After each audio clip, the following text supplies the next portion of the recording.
निकालाला काही तास उरले त्यापूर्वी अकोल्यामध्ये बॅनर लागला त्या एकनाथ शिंदेचं, त्यावर चक्क लिहिलेलं आहे की मुख्यमंत्री एकच आणि एकनाथरावजी शिंदे साहेब हे बॅनर लागला आहे। अकोल्यातलं बॅनर आहे। राजेश्वर पवार हे शिवसेनेचे समन्वयक आहेत, त्यांनी हे बॅनर लावलेलं आहे। प्रत्येक पक्ष जो आहे तो दावा करतोय की बा आमचाच मुख्यमंत्री, पण अकोल्यामध्ये आता जे बॅनर लागला, आता बॅनरमुळे चर्चेला विषय झालेला आहे। ज्यांनी जे बॅनर लावलेलं आहे ते रामेश्वर पवार आपल्या सोबत आहेत।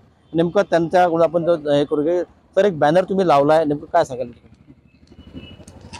बॅनर यासाठी लावलं की उद्या महाराष्ट्रातील विधानसभा निवडणुकीचा निकाल जाहीर होत आहे आणि या निकालामध्ये स्पष्टपणे आमच्या महायुतीला प्रचंड बहुमताने आमच्या महायुतीचा विजय होणार आहे।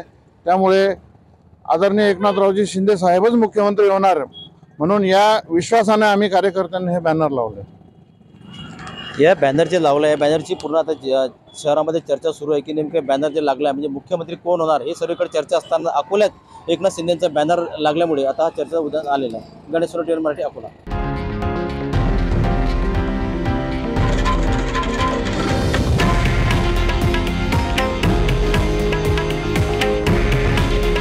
हे आहे देशातील नंबर 1 न्यूज नेटवर्क आणि आपण पाहत आहात TV9 मराठी। काळजी तुमची, हित महाराष्ट्राचं।